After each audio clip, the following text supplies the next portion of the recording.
Ambassador Zethkari had seen many worlds during his long service to the Galactic Council. His blue skin had grown pale from countless diplomatic missions, and his 4 eyes had witnessed the rise and fall of entire civilizations. But nothing had prepared him for what he was about to see. On this small human colony world, the shuttle landed, with a soft thud on the rocky ground of Kepler 442b. Dust swirled around the landing gear as Zethkari stepped out, his breathing apparatus adjusting to the thin atmosphere. The human settlement stretched before him like a small city made of metal and glass. It looked peaceful enough. "Welcome to New Haven," said the human who greeted him. The man was tall and pale, with short brown hair and strange flat teeth when he smiled. "I'm Governor Chen. We're honored to have the council visit our little world." Zethkari bowed in the traditional council manner. "Thank you for accepting our diplomatic mission. The council is always pleased to meet new species who wish to join our alliance." The tour began well. Governor Chen showed him their farms, their schools, their small factories. The humans seemed friendly and intelligent. They had only been on this world for 50 years, but they had built something impressive. Zethkari made notes on his tablet, writing positive things about these newcomers. "How many humans live here?" Zethkari asked as they walked past a playground where human children played strange games. "About 200,000, Chen replied. "We're still growing. More ships arrive every few months with new families. And for protection, do you have a militia?" Chen's smile changed slightly. "We have some security forces. Nothing too serious. Just enough to handle the occasional problem." They were having lunch when the alarm started. The sound was loud and piercing, making Zethkari's 4 ears hurt. Governor Chen stood up quickly, his face suddenly hard. Other humans around them were moving fast, but they did not look panicked. They looked angry. "Pirates," Chen said simply. "They hit the outer settlements sometimes. Don't worry, Ambassador. Our people will handle this." Through the window, Zethkari could see ships in the sky. They were crude vessels, the kind used by the raider gangs that plagued the outer rim. He counted 12 ships, maybe more. This was a serious attack. "Should we contact the council fleet?" Zethkari asked. "I can call for help." "No need," Chen said. He was speaking into a small device. "Colonel Martinez, we have guests. Please keep things clean." A woman's voice came back through the device. "Copy that, Governor. We'll wrap this up quick." Zethkari watched through the window as human aircraft rose from hidden positions around the settlement. They were sleek and fast, unlike anything in the council databases. The pirate ships were larger, but they moved like clumsy beasts compared to the human fighters. The battle lasted exactly 17 minutes. Zethkari had seen space combat before. Usually it involved long-range weapons and careful positioning. Ships would fire at each other from great distances, trying to wear down shields and armor. It was almost like a dance, with both sides circling and testing each other. This was not a dance. This was slaughter.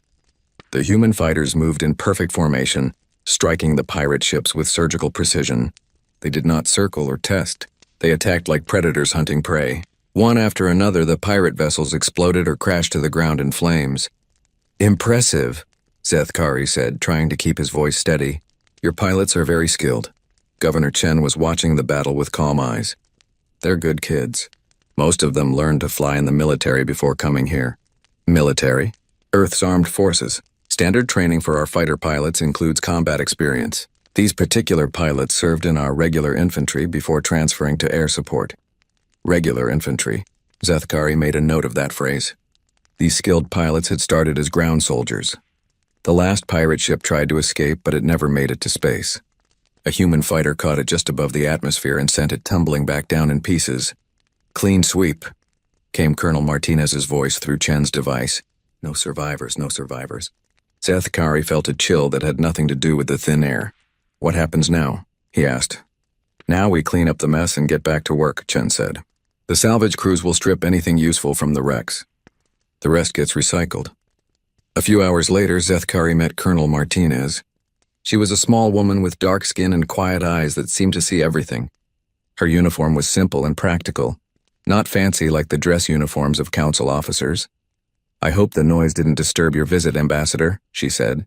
"We try to keep these incidents away from the main settlement." "Your response was very effective," Zethkari replied carefully. "The council's records show these pirate gangs are usually quite dangerous." Colonel Martinez nodded. "The Crimson Fleet. We've tangled with them before. They like to hit isolated colonies, take what they can and run. They weren't expecting organized resistance. How many soldiers do you have here? About 500 active personnel. Mix of infantry, support, and aircrew. All volunteers from Earth's regular forces who wanted to try colonial life. 500. The pirate fleet had probably carried 3,000 raiders. The math made no sense by council standards. Your soldiers are very well trained, Zethkari observed. Martinez shrugged. Basic Earth military training. Nothing special. Most of these folks served a standard tour in the regular army before mustering out to civilian life. They keep their skills sharp with monthly exercises. Nothing special. Regular army. Basic training. That evening, Zethkari sent his first report back to the council. He chose his words carefully, but the message was clear. Humanity's normal military forces were unlike anything in the known galaxy. The next day brought more revelations. During his tour of the settlement's defenses, Zethkari discovered that the humans had built their entire colony as a fortress. Every building could become a defensive position. Every road was designed to funnel attackers into kill zones. The whole settlement was a trap waiting to be sprung. Is this normal for human colonies? He asked Governor Chen. Pretty standard, Chen replied. We learned a long time ago that it's better to be prepared. Our ancestors had to deal with some tough situations on Earth. We apply those lessons everywhere we go. What kind of situations? Chen was quiet for a moment. Wars, mostly. Humans are good at fighting, Ambassador. We've had a lot of practice. That afternoon, Zethkari observed a training exercise. Human soldiers moved through mock battles with a precision that made his skin crawl. They worked together like parts of a single organism, covering each other, communicating without words, adapting to changing situations in seconds. One squad was practicing room-clearing techniques in a mock building. Zethkari watched them flow through doorways like deadly water, eliminating targets with quick, efficient movements. Their weapons were accurate to a degree that seemed impossible. How long do they train for this? He asked Colonel Martinez. Basic infantry training is about 4 months on Earth, she said. Then they get specialized training based on their assignment. These particular soldiers have been together for about 2 years. 4 months of basic training. 2 years of working together. And they fought like legends. But the most disturbing thing came during dinner on his final night. Zethkari was eating with a group of human soldiers, trying to understand their culture. They were friendly and relaxed, nothing like the efficient killers he had watched in training. One young soldier was telling a funny story about his training days on Earth. The drill sergeant kept yelling at us about attention to detail. Said if we couldn't handle basic infantry training, we'd never make it into special forces. Special forces? Zethkari asked. The conversation stopped. The humans looked at each other with expressions he could not read. Elite units, one of them finally explained. Different training, different missions.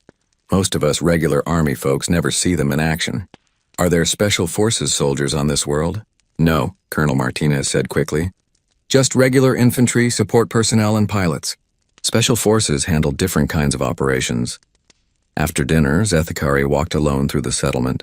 His mind was spinning with questions.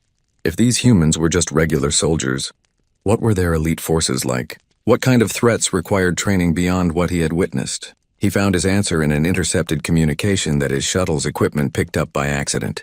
2 human officers were discussing a situation on another world, far from this peaceful colony. Command says the Rigel incident is getting out of hand, one voice said. Local authorities can't handle it. Are they sending reinforcements? The second voice asked. Better. Special Forces team ships out tomorrow. Should be wrapped up in a week. Poor bastards, the first voice said. They have no idea what's coming. The transmission ended, leaving Zethkari staring at his equipment. Somewhere in the galaxy, humans were deploying these mysterious special forces to handle a situation that regular authorities could not manage. As his shuttle prepared to leave Kepler 442b the next morning, Governor Chen shook his hand in the human custom. I hope your report to the council will be favorable, Chen said. We'd like to join the galactic community. I will recommend that humanity be welcomed into the council, Zethkari replied. It was the truth, though perhaps not for the reasons Chen expected. As the shuttle lifted off, Zethkari looked down at New Haven one last time. The settlement looked peaceful in the morning light. Children played in the streets. Workers tended their farms. It was hard to believe that this quiet place was defended by warriors who could destroy a pirate fleet without breaking a sweat. The flight back to Council space gave him time to think. His report would shake the foundations of galactic politics. For centuries, the Council had maintained peace through careful balance. No one species was allowed to become too powerful. Military forces were regulated, standardized, predictable. Humanity changed everything. Their regular soldiers fought with a skill and ferocity that surpassed the elite units of other species. They planned like generals, fought like demons, and built their homes like fortresses. And according to them, this was normal.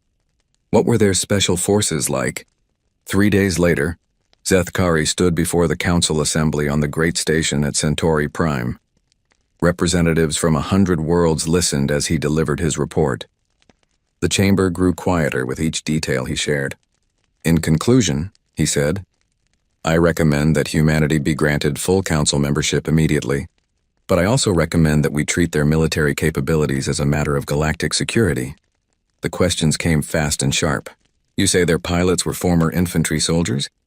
Yes, standard career path for human military personnel. And they destroyed 12 pirate vessels without losses? In 17 minutes. What about their ground forces? Every human civilian I met had some form of military training. Their soldiers train constantly and treat combat as a science to be perfected.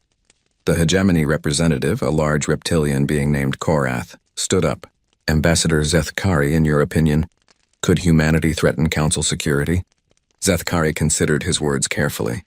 Honorable Korath, based on what I observed, humanity's regular military forces could probably conquer half the Council worlds without significant effort. The chamber erupted in angry voices. Representatives demanded details, questioned his judgment, and called for immediate action. Through the chaos, Zethkari heard one comment that made his blood freeze. The human liaison officer, a quiet woman who had been taking notes throughout the session, leaned over to her aide and whispered, "Wait until they find out about special forces." Zethkari closed his eyes. Somewhere in the galaxy, humanity had military units that made their regular army look ordinary. The same regular army that could apparently conquer half of known space. What had the Council gotten itself into? The session ended with more questions than answers. Committees were formed. Security briefings were scheduled. Emergency protocols were activated. But through it all, one thought kept echoing in Zethkari's mind. If humanity's common soldiers were this dangerous, what horrors awaited any fool who made them angry enough to deploy their special forces? The Council's decision came 3 weeks after Ambassador Zethkari's report. The debate had raged for days in closed sessions, with representatives arguing about humanity's place in the galaxy. Some wanted to welcome them immediately. Others demanded restrictions. A few suggested they should be contained. General Korath of the Hegemony Guard had a different idea. We test them, he announced to the emergency session, a controlled military exercise. Our best against their regular forces. We need to know what we're dealing with. The chamber buzzed with discussion. Korath was known for his strategic mind and his species' warrior culture. If anyone could judge human military capability, it would be him. What do you propose? Asked Councillor Vex, the Assembly's current leader. Vega Prime, Korath said. The contested world. Pirates, smugglers, and rebels have been fighting over it for years. We send a joint force. 500 of my Hegemony Guard and 50 human soldiers. Clean up the planet together. See how they fight. 50 humans against 500 of your warriors. The question came from Councillor Thane, whose people were known for their careful calculations. Korath's reptilian face showed what might have been a smile. According to Zethkari's report, 50 should be more than enough. If the humans are half as good as he claims, my warriors might actually learn something. 2 weeks later, the joint fleet arrived at Vega Prime. The planet was a mess of competing factions and lawless territories. Perfect for a military demonstration. Captain Sarah Chen stepped off the human transport ship and looked around the command center that had been set up in orbit. She was young for a company commander, maybe 30 years old, with the calm confidence that Zethkari had noticed in all human soldiers. Captain Chen. Korath greeted her with a respectful nod. Welcome to Operation Clear Sky. General, she replied. My Marines are ready for deployment. Korath studied the humans as they prepared their equipment. 50 soldiers just as planned. They moved with the same efficient precision that Zethkari had described, checking weapons and gear with practiced motions. "I've read the reports about your people," Korath said. "Impressive performance against the pirates at New Haven." Captain Chen shrugged. "Standard patrol action, sir. Nothing too exciting, nothing too exciting." Korath kept his expression neutral, but internally he was fascinated. These humans treated the destruction of 12 pirate ships like a routine training exercise. The mission briefing was held in the main conference room. Holographic displays showed Vega Prime's surface, marked with enemy positions and strategic objectives. 3 major hostile groups, explained Major Voss, the Council's intelligence officer. The Red Claw pirates control the northern continent. About 2,000 fighters with stolen military equipment. The separatist rebels hold the southern cities. Maybe 1,500 troops well organized. And the Smugglers' Alliance runs the spaceports. They've got maybe 1,000 mercenaries. Korath nodded. Standard procedure is to establish base camps, then conduct systematic clearing operations. Estimated time for full pacification is 6 to 8 months. Captain Chen raised her hand. "General, permission to speak?" "Granted. 6 months seems long. My Marines could probably wrap this up in 2 weeks." The room went quiet. Every council officer was staring at the small human woman who had just suggested that 50 soldiers could accomplish what normally took multiple divisions. "Explain your reasoning." "Captain," Korath said carefully. Chen moved to the holographic display and pointed at the enemy positions. The 3 groups hate each other as much as they hate the Council. They're not coordinating their defenses. We hit them fast and hard one at a time before they can organize a united response. And if they do unite against us, then we adjust tactics and hit them harder. Hit them harder. Korath was beginning to understand why Zethkari had been so disturbed by his visit to the human colony. The deployment began the next morning. Korath's hegemony guard established a fortified base camp in the planet's equatorial region, following standard Council military doctrine, heavy defenses, supply lines, and careful positioning. The humans did something different. Captain Chen split her 50 Marines into 5 teams of 10 soldiers each. They scattered across the planet like seeds in the wind, establishing small outposts in seemingly random locations. "Captain," Korath called her on the communication system, "your forces are spread very thin. Standard doctrine calls for concentrated defensive positions. Respectfully, General, we're not here to defend. We're here to attack." Within 6 hours, the attacks began. Team Alpha hit a Red Claw supply depot in the northern mountains. 10 human Marines against 200 pirates. Korath watched through orbital surveillance as the humans moved through the facility like ghosts, eliminating sentries and destroying equipment with surgical precision. The pirates never knew what hit them. One moment they were guarding their supplies. The next moment everything was exploding and their guards were gone. The Marines vanished into the wilderness before reinforcements could arrive. Team Beta struck a separatist communication center. Team Charlie destroyed a smuggler weapons cache. Team Delta sabotaged a pirate airfield.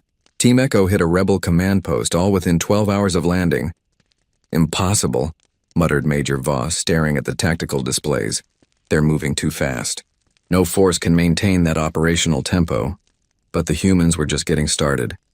Day 2 brought larger operations. The Red Claw pirates sent a full battalion to hunt down the Marines who had hit their supply depot. They found Team Alpha waiting in a canyon pass, positioned on the high ground with perfect fields of fire. The battle lasted 20 minutes. When it was over, the pirate battalion had ceased to exist. Team Alpha had suffered 0 casualties and captured enough equipment to arm a small army. "How?" Korath demanded when Captain Chen reported in. "How did 10 soldiers destroy 200 experienced fighters?" "Training, sir," Chen replied calmly. "My Marines train for outnumbered situations. It's what we do." The Council officers began to understand that they were witnessing something unprecedented. Human soldiers didn't just fight. They thought. They adapted. They turned every disadvantage into an opportunity. On day 3, the enemy factions did exactly what Chen had predicted. Faced with an enemy they couldn't understand, they began working together. The Red Claw pirates, separatist rebels, and Smugglers' Alliance formed a temporary alliance to deal with the human threat. 3,000 fighters moving toward your positions. Korath warned Chen. "You should fall back to our base camp." "Negative, General. We're right where we want to be." The combined enemy force moved through the continent's central valley. heading toward the last known human position. They outnumbered the Marines 60-1. They had heavy weapons, armored vehicles, and air support. They walked into a masterpiece of tactical destruction. The humans had spent 3 days preparing the battlefield. Every road was mined. Every bridge was rigged to explode. Every hill concealed firing positions. The enemy alliance found themselves trapped in a killing ground with no way out. But the most terrifying thing was not the preparation. It was the execution. The Marines fought like demons, but they fought smart. They used the enemy's numbers against them, creating traffic jams and confusion. They targeted leaders first, cutting off communication and command. They moved constantly, never staying in one position long enough to be pinned down, and they never stopped. Other species fought until they were tired, then rested. Humans seemed to fight harder the longer the battle lasted. They drew strength from combat, becoming more dangerous as the fighting intensified. Korath watched from orbit as his most fundamental beliefs about warfare crumbled. The Hegemony Guard were considered the finest warriors in the galaxy, trained from birth for combat. But these human Marines fought with a combination of intelligence, aggression, and endurance that defied everything he thought he knew about military science. The battle ended when the surviving enemies surrendered. Not to the Council forces, but specifically to the humans. Captain Chen accepted the surrender with the same calm professionalism she showed in everything else. But Korath noticed something in the way the enemy fighters looked at her. They were not just defeated. They were awed. "Captain," he called her as the Marines were processing prisoners. "A word in private?" They walked away from the main group, into the ruins of what had once been a separatist stronghold. "How?" Korath asked simply. Chen looked confused. "Sir? How did 50 soldiers defeat 3,000 enemies? My tactical computers cannot explain what I just witnessed." "Standard Marine Corps doctrine, General. Small unit tactics combined with mobility and aggressive action. We learned this in basic training." "Basic training. Again." "Captain, I need to ask you something directly. Are you Special Forces?" Chen laughed, a sound that was both amused and slightly disturbing. "No, sir, regular Marines. 3rd Battalion, 2nd Division. We're just grunts who signed up for colonial duty." "Then what are Special Forces like?" The laughter stopped. Chen's expression became serious, almost thoughtful. "I've never worked with them directly," she said slowly. "Different mission parameters. But from what I understand, Special Forces handle situations that regular Marines can't manage." "What situations could you not manage?" "That's classified above my pay grade, sir, but..." She paused, choosing her words carefully. "Let me put it this way. Marines like us are trained to fight enemies. Special Forces are trained to fight wars that other people don't even know are happening." That evening, Korath sent his report to the Council. The joint operation had been a complete success. Vega Prime was pacified in 4 days instead of 8 months. Enemy casualties were over 90%. Human casualties were 0, but the numbers did not capture the real lesson. Korath had brought 500 of his best warriors to test 50 human Marines. His soldiers had barely fired a shot. They had watched from their carefully prepared defensive positions as the humans redefined the concept of warfare. The demonstration was over, but the education had just begun. "General," Captain Chen approached him as the transports prepared to leave. "Thank you for including us in this operation. My Marines learned a lot working alongside the Hegemony Guard." "What did they learn?" "How other species approach tactical problems. It's always educational to see different perspectives on combat. Different perspectives, as if the systematic destruction of 3,000 enemies was simply an alternative viewpoint." "Captain, one final question. You mentioned that this was routine for your Marines. What would you consider a challenging mission?" Chen thought for a moment. "Something that required us to actually try, I suppose. This was more like a training exercise. My Marines were hoping for something that would test their skills." "A training exercise." Korath felt something cold settle in his chest. As the human transport departed, Korath stood in the command center and reviewed the tactical recordings one more time. 50 Marines had just demonstrated combat capabilities that surpassed anything in Council experience, and according to them, this was routine. His communication officer approached with a message from Council headquarters. "Sir, priority transmission from Central Command." Korath read the message twice to make sure he understood it correctly. Intelligence had intercepted human military communications about a developing situation in the Outer Rim. Something about a colony that had gone silent, possibly hostile alien contact. The humans were deploying special forces. "Sir?" the communication officer asked. "Any response?" Korath looked out at the stars, wondering what kind of threat could require capabilities beyond what he had just witnessed. Somewhere out there, humanity was sending soldiers who made these Marines look ordinary. "Yes," he said finally. "Send a message to all Council fleets. If they encounter human special forces operations, they are to observe from maximum safe distance and report immediately. Under no circumstances are they to interfere." "Sir, what should we consider maximum safe distance?" Korath thought about 50 Marines destroying 3,000 enemies in 4 days. Then he thought about soldiers who were trained for missions that these Marines could not handle. "Different star system," he said. "Maybe different sector. We'll figure out the safe distance after we see what they can do." The communication officer looked confused, but transmitted the orders. Across the galaxy, Council forces received new instructions about humanity's mysterious special forces, instructions that would soon prove to be inadequate. The news traveled fast across the galaxy. Within a month of the Vega Prime operation, every species in Council space had heard about humanity's military demonstration. 50 human Marines had accomplished what should have required 10,000 regular troops. The reactions were mixed, but they all carried the same underlying current: fear. On the trade world of Nexus 7, Captain Jirix of the foreign merchant fleet was hiring protection for a dangerous cargo run through pirate territory. He had planned to hire a full company of Council security forces, but his business partner had a different suggestion. "Get humans," the partner said. "They're expensive but worth it." "How many?" 10 should be enough. Maybe 5 if you want to save money." Captain Jirix stared at his partner. 5 soldiers to guard a convoy through the Blood Nebula? That's suicide. Not if they're human. 3 days later, Jirix watched 5 human mercenaries board his lead ship. They looked ordinary enough. Standard combat armor, normal weapons, quiet professional demeanor. Nothing that screamed super warrior. The convoy entered the Blood Nebula 2 weeks later. The nebula was notorious for pirate attacks, with gas clouds that blocked sensors and asteroid fields that provided perfect ambush points. Most merchant fleets hired at least 50 guards for this route. The first attack came 6 hours into the nebula. 15 pirate ships surrounded the convoy, demanding surrender and cargo. Captain Jirix prepared to negotiate the usual tribute payment. "Negative," came a calm voice from the human team leader. "We've got this." What happened next became legend among the merchant fleets. The 5 humans launched in a single small fighter craft and engaged 15 pirate ships in direct combat.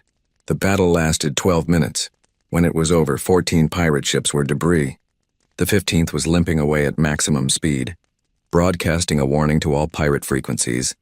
"Don't mess with human-protected convoys." Captain Jirix sent the combat recordings to every merchant he knew. Within days, human mercenaries were the most requested protection service in the galaxy. Their prices tripled, then tripled again. They still had more work than they could handle. On the warrior world of Kythera, the situation was different but equally disturbing. The Kytheran people had built their entire culture around combat prowess. They were 7 feet tall, naturally armored, and trained from childhood to fight. They had never asked another species for military advice until they met humanity.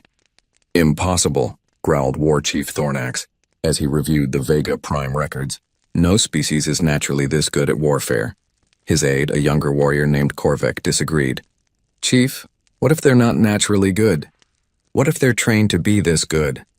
The idea was revolutionary.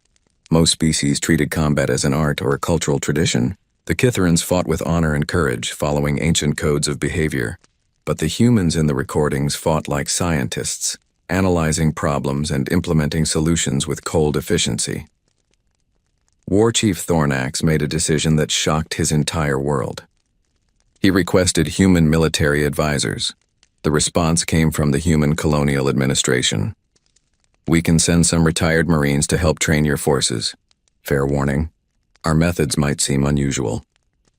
3 months later, Sergeant Major Patricia Wong stood before a formation of Kytharan warriors on their training ground. She was a small woman by human standards, barely 5.5 feet tall. The Kytherans towered over her like living mountains.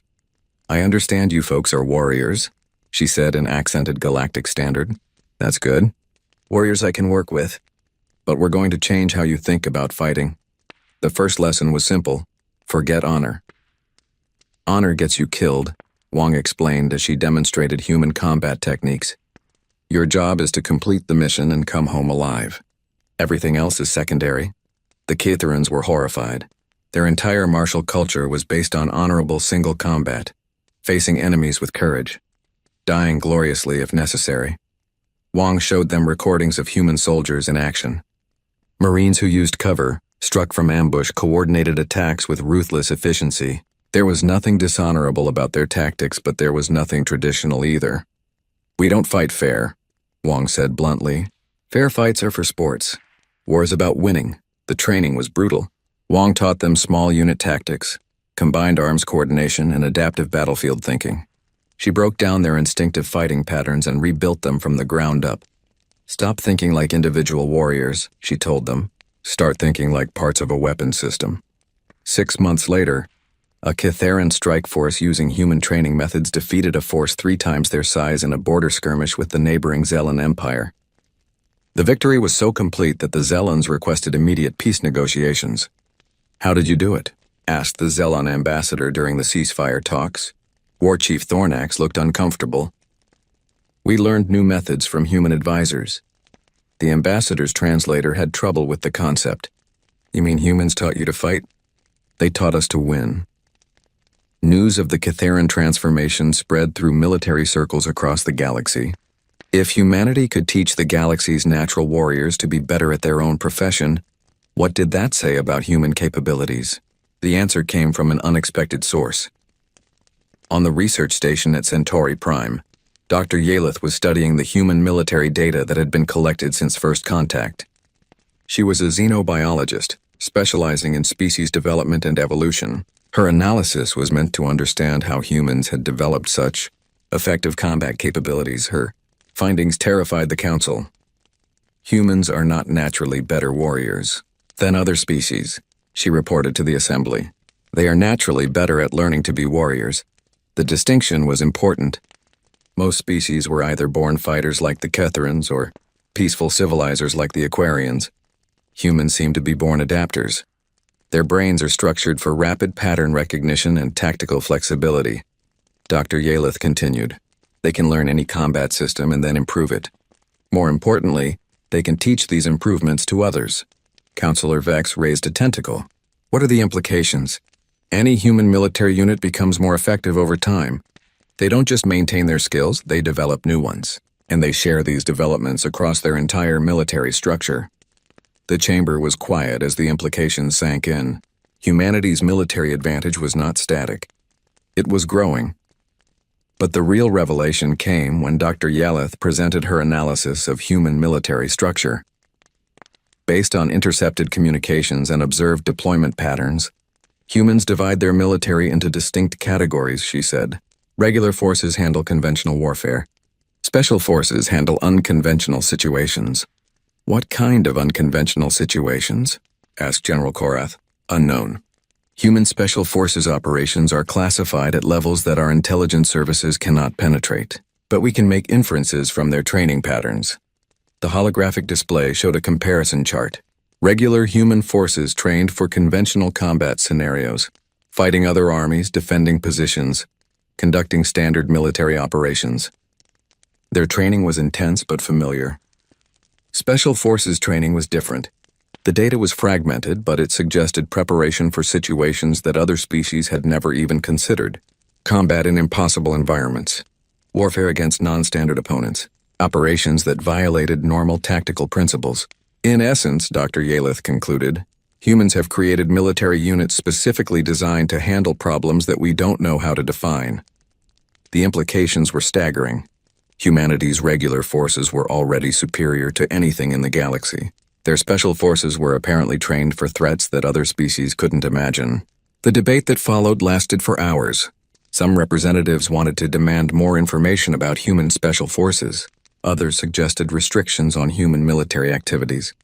A few quietly wondered if they were already too late to contain humanity. The discussion was interrupted by an emergency alert. Priority communication from the Outer Rim, announced the session coordinator. Colony World Epsilon Eridani has gone silent. Last transmission reported contact with unknown vessels. This was not unusual. Colony worlds often experienced communication difficulties. The Council had standard procedures for such situations. Send an investigation team, establish contact, provide assistance if needed. But this time was different. Sir, the communication officer continued, the automated distress beacon contains a specific request for Council military assistance. The colony specifically asked for help dealing with what they described as non-standard hostile contact. General Korath stood up. I can have a hegemony guard battalion there in 2 weeks. Sir, there's more. We've intercepted human military communications about the same situation. They're dispatching a special forces team. Estimated arrival time is 4 days.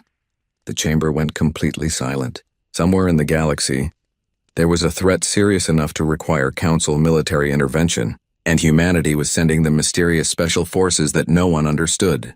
What are our orders? Asked the communication officer.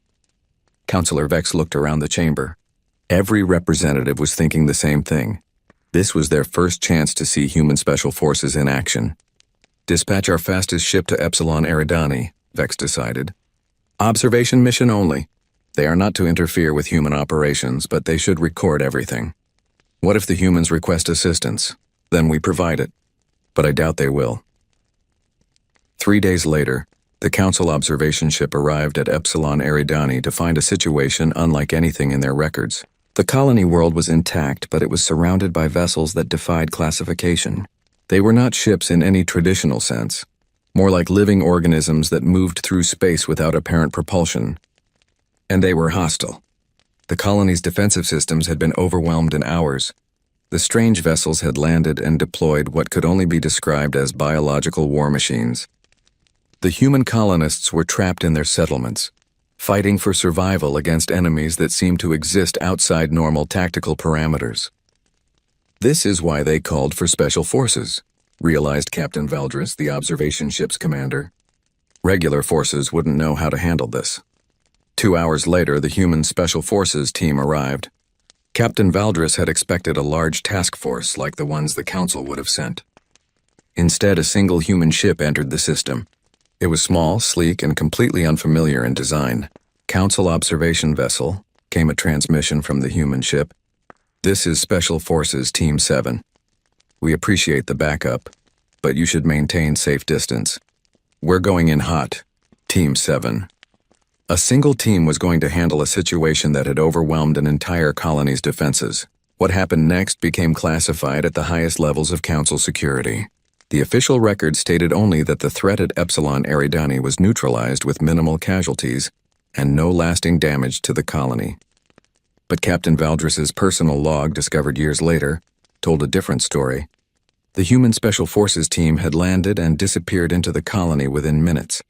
For 6 hours there was no communication, no visible activity, nothing to suggest what they were doing. Then the alien vessels began dying.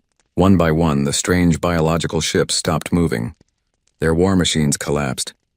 The entire invasion force simply ceased to function, as if some vital connection had been severed. When it was over, the human team emerged from the colony and returned to their ship. They transmitted a brief message to both the colonists and the Council observers. Area secure. Threat neutralized. Resuming patrol duties. That was it. No explanation, no details, no request for support or recognition.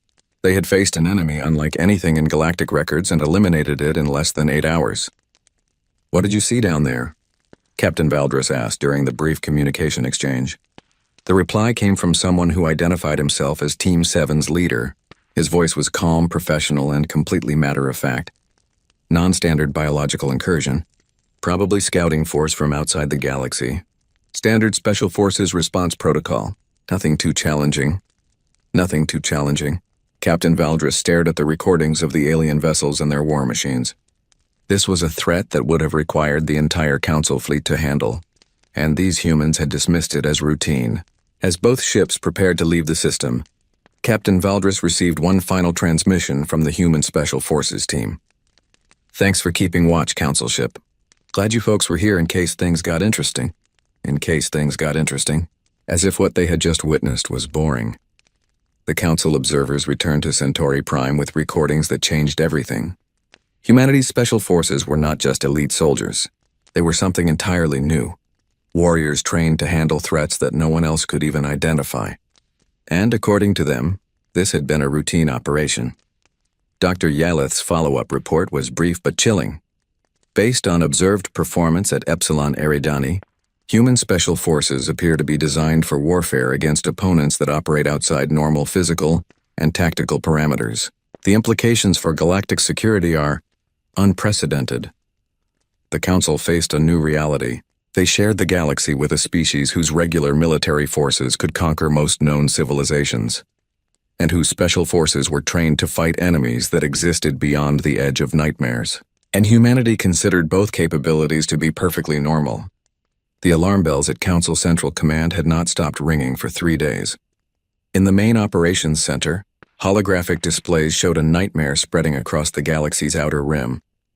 Red markers indicated lost systems. Yellow markers showed systems under attack. Green markers representing secure Council territory were disappearing one by one. Admiral Jektar stood before the main tactical display, his blue-scaled hands clasped behind his back. As the senior military commander for the Galactic Council, he had seen many threats over his long career. But nothing like this. Status report, he commanded. Major Jens, his intelligence officer, stepped forward with a data pad that glowed with urgent markers. 16 systems have gone completely silent in the past 72 hours. 23 more are reporting massive casualties and requesting immediate evacuation. The pattern is consistent across all affected areas. The Void Swarm, Jektar said quietly. The name sent a chill through the operations center. The Void Swarm was a legend, a story told to frighten children. Ancient records spoke of a machine intelligence from beyond the galaxy that had been defeated millennia ago. Most scholars believed it was mythology, but the evidence was overwhelming. The attacking forces matched ancient descriptions perfectly. Ships that were not ships but extensions of a single vast mind. Technology that consumed entire planets to fuel itself. A hunger that could only be satisfied by the complete destruction of all organic life. How long before they reach the core systems? Jektar asked. At current rate of advance, 18 days, Major Jens replied. Maybe less if they continue to accelerate. Admiral Jektar looked at the tactical display again. The Council's combined fleets were the most powerful military force in galactic history. Ships from 100 worlds crewed by warriors from dozens of species, armed with the best technology known science could produce. They had lasted exactly 6 hours against the Void Swarm's advanced scouts. Sir, came a voice from the communications station. Priority message from the First Fleet. Admiral Korwek is requesting immediate reinforcements. Jektar activated the communication link. Admiral Korwek appeared on the main screen, his usually pristine uniform torn and blackened. Behind him, the bridge of his flagship showed signs of heavy damage. Jektar, we can't stop them, Korwek said without preamble. I threw everything at their main force. Dreadnoughts, battlecruisers, fighter wings, everything. They just absorbed the damage and kept coming. Casualties? 70%. The survivors are falling back to defensive positions at Kepler Station, but it won't hold them for more than a few hours. Jektar closed his eyes. Korwek was one of the finest military minds in Council space. If he said the situation was hopeless, it probably was. Admiral, Korwek continued, we need to consider alternative options. Alternative options. Everyone in the operations center knew what that meant. Sir, Major Jens said quietly, there is one possibility. Speak. The humans, sir. Their military capabilities are... He paused, searching for the right words. Unprecedented.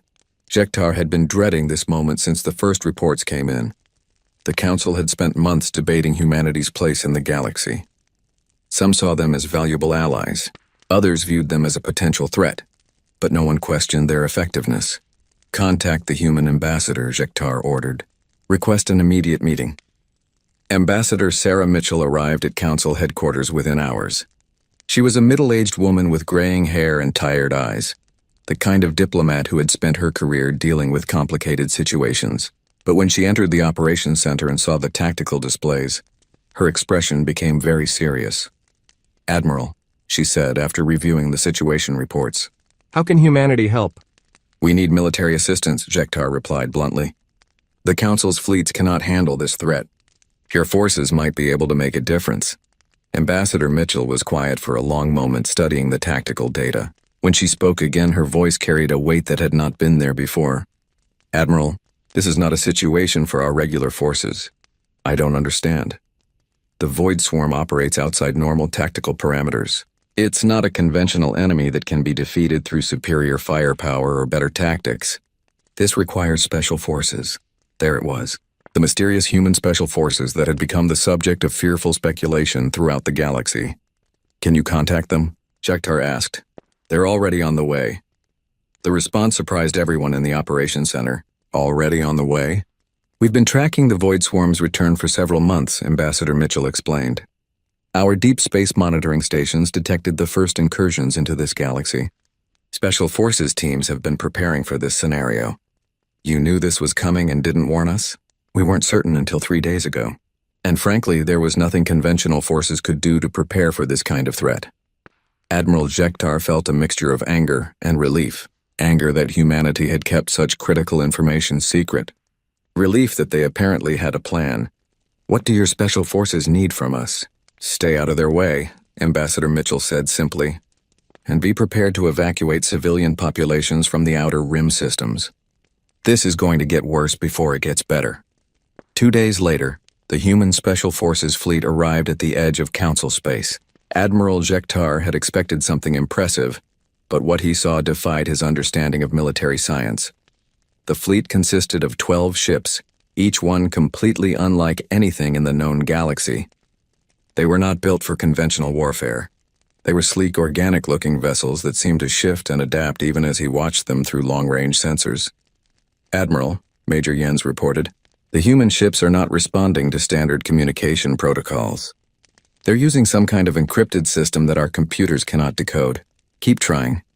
An hour later, they received a response, but it did not come through normal communication channels. Instead, a message appeared directly on Admiral Jektar's personal terminal, bypassing all security systems. "Council Forces, this is Special Forces Command.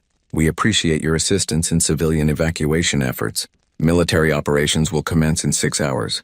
Recommend all Council fleets maintain minimum distance of 5 light-years from Void Swarm positions." 5 light-years. That was not a safe distance. That was a different star system. Major Jens sent a response. "Ask them what kind of military operations they're planning." "Sir, I've been trying to send responses for the past hour. Their communication system is not accepting incoming messages." Before Admiral Jektar could reply, another message appeared on his terminal. "Council Command. If you're reading this, it means you're trying to communicate with us. Please understand that our operational security requires communication blackout during active missions. We'll provide updates as the situation develops. Trust us, we've done this before." They had done this before. The Void Swarm was supposed to be a legendary threat that appeared once every 1,000 years. How had humanity dealt with it before? The answer came in the form of historical records that Ambassador Mitchell provided. During an emergency briefing, "The Void Swarm has attacked our galaxy 3 times in recorded history," she explained to the assembled council leadership. "Each time they were eventually defeated, but the records are unclear about how." "What do you mean, unclear?" "The records were classified and stored in our Special Forces archives. Even I don't have access to the complete files.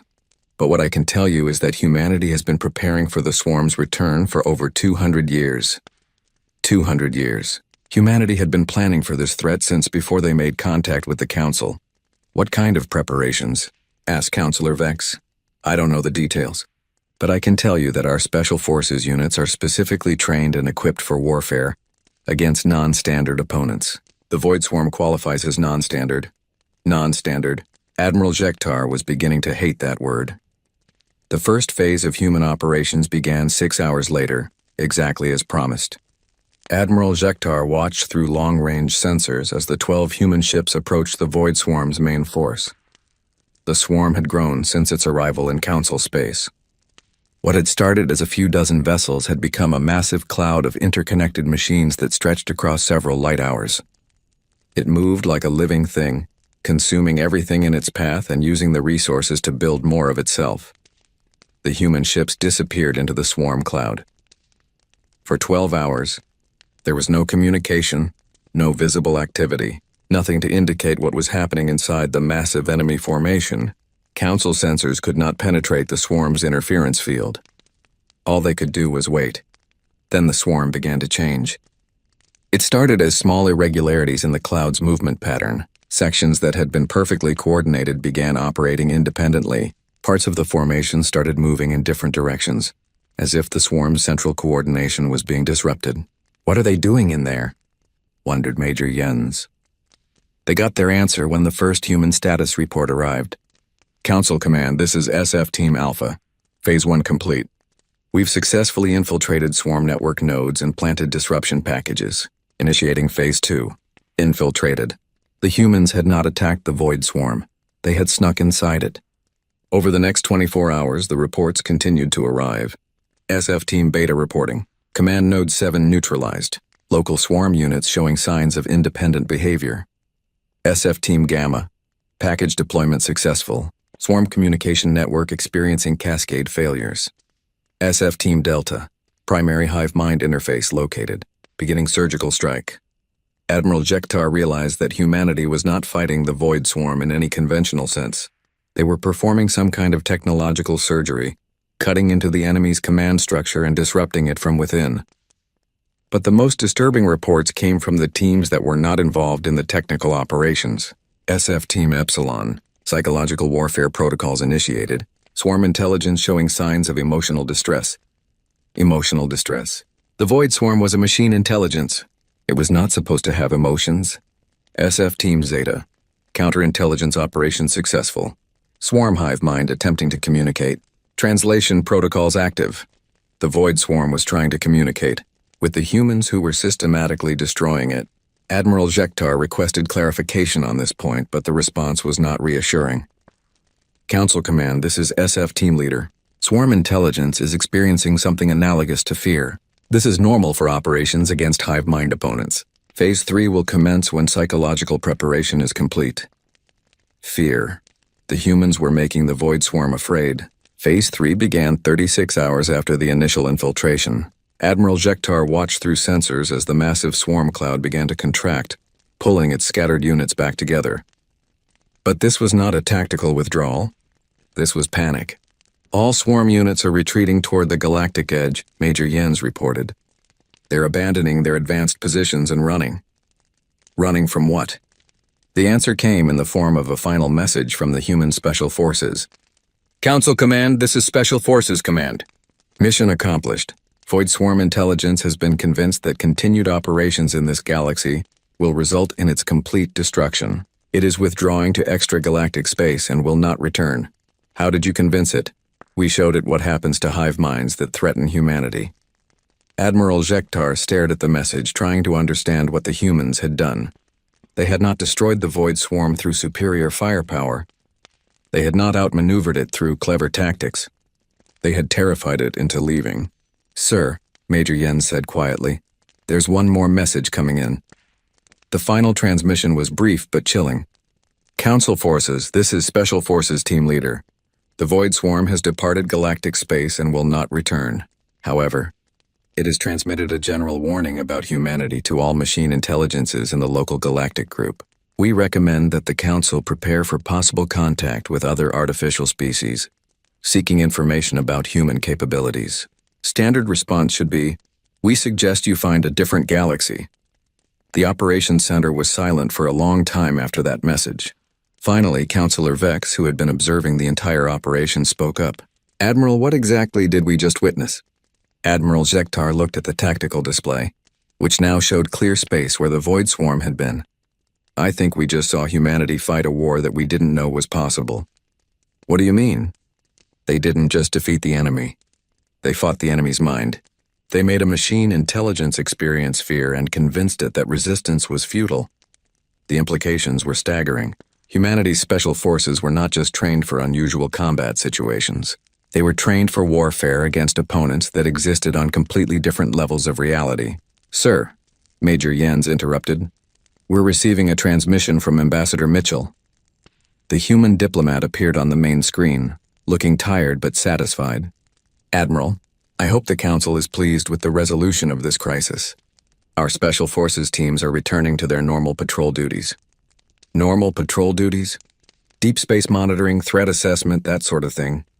They handle situations that our regular forces aren't equipped for. Ambassador, I have to ask, what did your special forces do to the Void Swarm? They explained the consequences of continued aggression against human-protected space. In what way? By demonstrating humanity's historical responses to existential threats, the swarm's intelligence concluded that discretion was the better part of valor. Historical responses to existential threats. Admiral Jektar realized that humanity had dealt with threats like the Void Swarm before, and that those encounters had not ended well for the threats. Ambassador, one final question. Your special forces mentioned other machine intelligences. Should the Council be concerned? Ambassador Mitchell's expression became very serious. Admiral, the galaxy is a big place and not all of its inhabitants are friendly. Humanity's special forces exist to handle the threats that conventional military forces cannot manage. The fact that they exist should be reassuring to the Council. And if we encounter threats that even your special forces cannot handle, then we'll develop new kinds of special forces. The transmission ended, leaving Admiral Jektar alone with his thoughts. Humanity had just saved the galaxy from an ancient threat using methods that defied understanding. Their special forces had fought a war against the enemy's mind and won. And according to them, this was just another day at the office. The Council would have to completely reevaluate their understanding of warfare, threats, and the nature of security. In a galaxy that contained humanity. But one thing was clear. They never wanted to be on the wrong side of human special forces. 3 months after the Void Swarm crisis, Admiral Jektar received an invitation that changed his understanding of the universe. The message appeared on his personal terminal without going through any of the usual security protocols. A signature trait of human special forces communication. Admiral Jektar, you are invited to observe Special Forces Training Exercise Omega-7. This exercise demonstrates capabilities relevant to galactic security. Observer status approved by Council Security Committee. Transport will arrive at your convenience. Admiral Jektar stared at the message for a long time. Since the Void Swarm incident, he had been asking questions about human special forces. Most of those questions had been politely deflected or classified beyond his security clearance. But this invitation suggested that humanity was ready to reveal some of their secrets. 2 days later, a human ship arrived at Council headquarters. It was unlike any vessel in the Council databases, sleek, organic-looking, and completely silent as it moved through space. When Admiral Jektar boarded, he was greeted by a woman in simple black fatigues. Admiral, I'm Colonel Rebecca Chen. Welcome aboard the Silent Thunder. Colonel Chen, thank you for this opportunity. I admit I'm curious about what we're going to observe. Training exercise for our newest Special Forces unit. They're being prepared for deep space assignments. The ship's interior was as unusual as its exterior. Corridors that seemed to shift configuration based on need. Computer systems that responded to thought as much as voice commands. Crew members who moved with the same fluid efficiency that Admiral Jektar had observed in all human military personnel. How long until we arrive at the training area? He asked. We're already there, Colonel Chen replied. Admiral Jektar looked out the nearest viewport and saw empty space. No planets, no stations, nothing but stars in the distance. I don't see anything. You will. As if summoned by her words, structures began to appear around them. Not built structures, organic ones. Massive entities that looked like living ships but moved with intelligence and purpose. They surrounded the Silent Thunder in a complex formation that seemed to shift and adapt constantly. What are those? Admiral Jektar asked. Training partners, Colonel Chen replied calmly. Artificial life forms designed to simulate threats that don't exist yet. Threats that don't exist yet. Admiral Jektar was getting tired of trying to understand human military thinking. Colonel, what kind of threats don't exist yet? The kind that might evolve from current threats or develop from technological advancement, or emerge from places we haven't explored yet. Special Forces training has to prepare for possibilities, not just realities. They were led to an observation deck with a perfect view of the surrounding space. Admiral Jektar watched as human soldiers began deploying from hidden positions throughout the area. But these were not the Marines he had observed on Vega Prime, or even the Special Forces teams that had handled the Void Swarm. These soldiers moved differently. They seemed to phase in and out of normal space, appearing and disappearing without explanation. Their equipment was unlike anything he had ever seen. Weapons that bent reality, armor that adapted to any environment, communication systems that worked across dimensions. "What unit is this?" he asked. "Experimental Special Forces. Unit designation is classified, but we call them the Deep Patrol." "What do they patrol?" "Places that other people can't go." Admiral Jektar was about to ask for clarification when the training exercise began. The artificial life forms suddenly became aggressive, launching attacks that defied physical laws. They fired weapons that existed in multiple dimensions simultaneously. They moved through solid matter like it was empty space. They coordinated their assaults using communication methods that seemed to operate outside normal space-time. The human soldiers responded with tactics that made no sense. They fought battles in dimensions that Admiral Jektar could not see. They used weapons that targeted concepts rather than physical objects. They communicated through methods that seemed to involve shared consciousness, and they won. One by one, the artificial opponents were neutralized. Not destroyed, neutralized. They simply stopped existing in any way that mattered. How? Admiral Jektar asked. They convinced the artificial life forms that they never existed in the first place, Colonel Chen explained.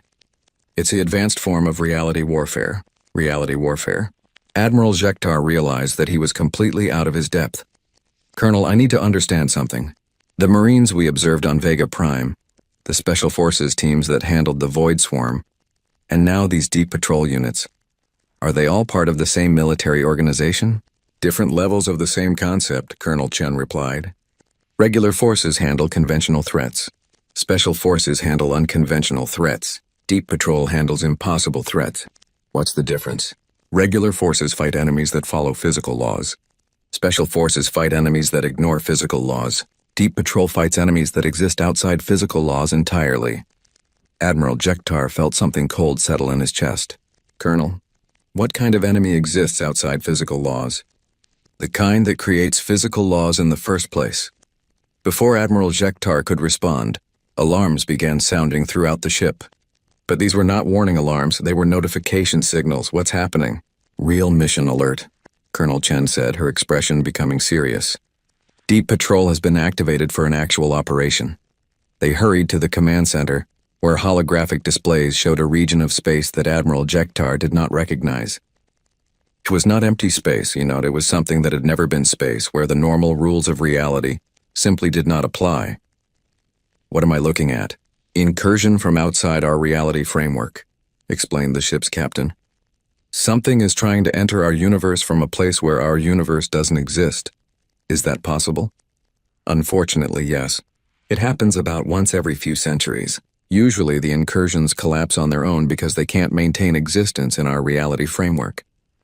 But sometimes they need help collapsing. And that's what Deep Patrol does, among other things." Admiral Jektar watched as the Experimental Special Forces unit prepared for immediate deployment. Their equipment changed as he watched, adapting to meet requirements that he could not understand. The soldiers themselves seemed to become less solid, as if they were preparing to exist in multiple realities simultaneously. "How do you fight something that doesn't exist in your reality?" he asked. "You meet it in the reality where it does exist," Colonel Chen replied, "and then you convince it that your reality is better." The Deep Patrol unit deployed in a way that made Admiral Jektar's eyes hurt to watch. They simply stepped out of normal space and into the region where the incursion was occurring. For a moment, he could see them fighting something that his mind refused to process. Then they disappeared entirely. Where did they go? Somewhere else. They'll be back when the job is done. How long will that take? Time doesn't work normally where they went. Could be minutes, could be years, could be never, if they don't experience sequential existence while they're there. Admiral Jektar sat down heavily in the nearest chair. Everything he thought he understood about military operations, about warfare, about the nature of reality itself, was proving to be inadequate. "Colonel, I need to ask you something directly. What is humanity?" Colonel Chen was quiet for a long time, considering her response. "Admiral, do you know why humans developed such effective military capabilities? Superior training methods? Necessity. Earth is a hostile world in a hostile universe. For millions of years, humans had to fight for survival against threats that other species never encountered. What kind of threats? Everything. Environmental disasters that could destroy continents, predators that hunted in packs and used tools, diseases that evolved specifically to kill intelligent life, ice ages that lasted for thousands of years, asteroid impacts, volcanic eruptions, solar radiation, and that was just the natural threats. Admiral Jektar began to understand. You developed military capabilities to fight your own planet, and each other. Humans spent thousands of years fighting wars against other humans. We developed tactics for every possible scenario because we had to. Survival required it. But that explains conventional military capability. What about special forces? Colonel Chen's expression became darker. Admiral, Earth's history includes some things that are not in our official records. Threats that most humans don't know about. Things that required unconventional responses. Such as? Artificial intelligences that tried to eliminate biological life. Extra-dimensional entities that fed unconscious minds. Time-traveling predators from possible futures. Reality viruses that could destroy the concept of existence itself. Admiral Jektar stared at her. Those things actually happened? Multiple times. And each time humanity developed new methods to deal with them. That's why we have special forces units that most people don't know about. We learned that conventional threats are just the beginning. The conversation was interrupted by a sound that Admiral Jektar could not describe. It was not quite music, not quite noise, but something that seemed to affect reality directly. They're coming back, Colonel Chen said. The Deep Patrol Unit materialized in the command center, but they were different than when they had left. They moved like people who had experienced things that changed their fundamental understanding of existence. Mission accomplished, reported their team leader, a young woman who looked tired in ways that went beyond physical exhaustion. The incursion has been convinced to exist somewhere else. Casualties? Colonel Chen asked. Temporal displacement for Johnson and Martinez. They'll be back next week, last Tuesday. Thompson experienced existential uncertainty, but he'll recover once he remembers how to be himself. Admiral. Jektar realized that he was listening to a conversation about military operations that violated everything he thought he knew about how reality worked. Admiral, Colonel Chen said, turning to him. I think you have enough information to make your report to the Council. What exactly am I supposed to report? That humanity's military capabilities exist on multiple levels, designed to handle different categories of threat. Regular forces handle conventional military situations. Special forces handle unconventional situations. Deep Patrol handles impossible situations. And beyond that? Colonel Chen smiled, but it was not a reassuring expression. Admiral, we're currently developing capabilities for situations that are worse than impossible. Threats that could emerge from the spaces between realities, or from the time before time existed, or from the places where mathematics breaks down. What do you call those units? That's classified. But the working designation is absolute response. Admiral Jektar returned to Council headquarters with a report that he knew no one would believe. He had witnessed military capabilities that existed beyond the edge of conventional understanding. Humanity had developed responses to threats that other species could not even imagine. His final report to the Council was brief but comprehensive. Humanity's military organization operates on multiple levels of reality. Their regular forces are capable of conquering most known civilizations. Their special forces are capable of handling threats that exist outside normal tactical parameters. Their experimental units are capable of operations that violate fundamental laws of physics and logic. Recommendation: the Council should never, under any circumstances, take any action that could be interpreted as hostile by humanity. We share the galaxy with a species that has developed military responses to threats that we cannot comprehend. Additional recommendation: if the Council encounters any threat that our combined forces cannot handle, immediately request human assistance. Based on observed capabilities, there is no threat that humanity has not already prepared to face. The report was classified at the highest levels of Council security, but word spread through unofficial channels. Every species in the galaxy began to understand that humanity was not just another member of the galactic community. They were the guarantee that the galactic community would continue to exist. 6 months later, the Council received a final message from Humanity's Special Forces Command. Council Forces, this is Deep Space Patrol Command. Our exploration units have detected signs of activity in the void between galaxies. Unknown entities are beginning to take interest in our local cluster. We are deploying absolute response units for preliminary contact. Recommend all Council forces maintain standard operations and do not attempt to assist unless specifically requested. We've handled this kind of situation before." Admiral Jektar read the message and felt a mixture of relief and terror. Somewhere beyond the edge of the galaxy, humanity was preparing to face threats that existed beyond the boundaries of imagination, and they were confident they could win. The galaxy was safe, protected by a species that had turned warfare into a science and survival into an art form. But Admiral Jektar could not shake the feeling that humanity's greatest battles were still ahead of them. In the spaces between realities, in the time before time, in the places where mathematics failed and logic collapsed, humanity was building defenses against threats that had not yet learned to exist. And somewhere in the deep void, ancient intelligences that had watched galaxies burn and universes collapse were receiving warnings from their agents. Avoid the local group. The humans are there. The council decided that some questions were better left unasked.